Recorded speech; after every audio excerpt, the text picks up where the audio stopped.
House today joined in the chorus of elected officials who are charging that the Trump campaign somehow benefited from influence by the Russian government during the campaign. The Russians are not our friends. They invaded Crimea. Senator McCain and I and some of our Democratic friends met with a delegation from the Baltic countries just this past week to say that they're nervous about the Russians, to put it mildly. Vladimir Putin is a thug, a bully, and a murderer, and anybody else who describes him as anything else is lying. This is a form of warfare.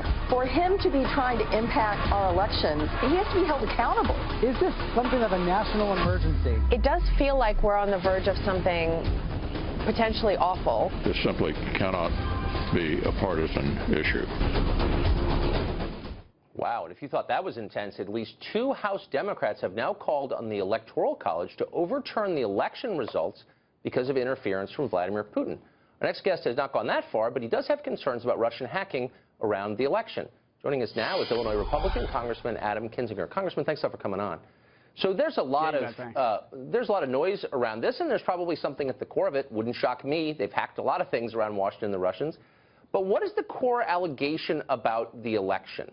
How are the Russians supposed to have influenced the election results specifically, for those of us following at home? Well, so here's the concern. We want to find out if they did hack. And if they did hack, there needs to be repercussions against them.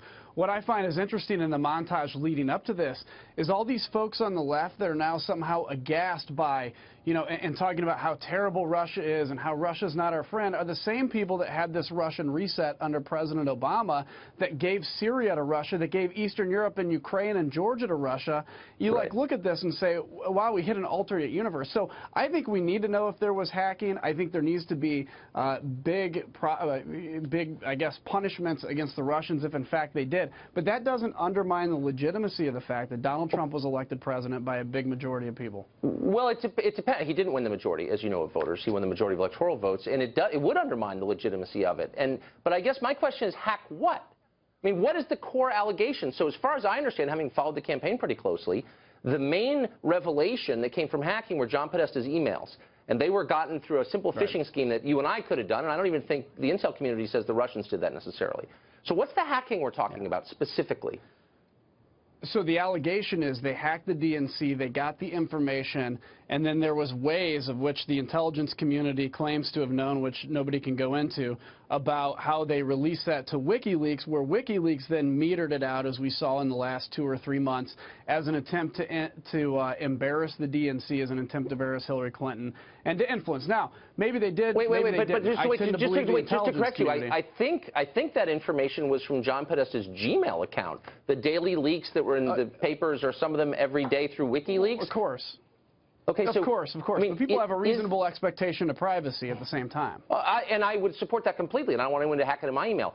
But the allegation is not that John Podesta's email was hacked by the Russians, it was the DNC.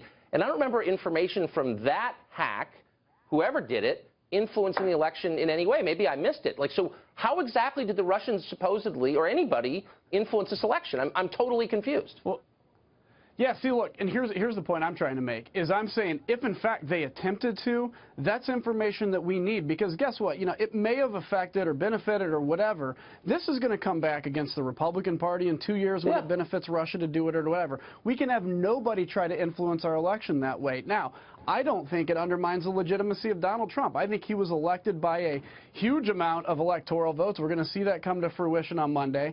But we do have to get to the bottom of if, in fact, the Russians attempted to do it. And if the intelligence community says they do, and we spend billions of dollars for them to come to these conclusions about national defense, we got to get to the bottom of this. The same intelligence community that didn't know Russia was about to invade Crimea, the same one that missed the fall of the Soviet Union, that one. Okay, but let me just ask you this really quickly. The Russians, we think at this point, hacked the White House computer system in October of, I think it was 14, and put the whole system down for weeks at the White House. That's a big deal. I don't remember that being covered very closely in the press. Like, nobody seemed to care. Where was the outrage when that happened? I mean, that's a real thing. Hacking the White House computer system, we can agree, is bad. Why did nobody say anything then?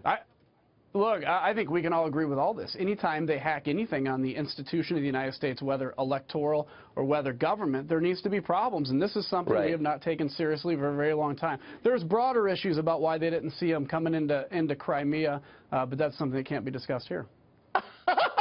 I'm happy to discuss it. It's pretty lame if that's your job and you miss, like, everything, but whatever, sorry. No, it also kind of has to do with there's reasons out there that you can't reveal on television. But, you know, at the end of the day, we all should be on the side of saying we have to protect our systems here, and we got to get down to that. All right. Congressman, thanks all for joining us. I appreciate it.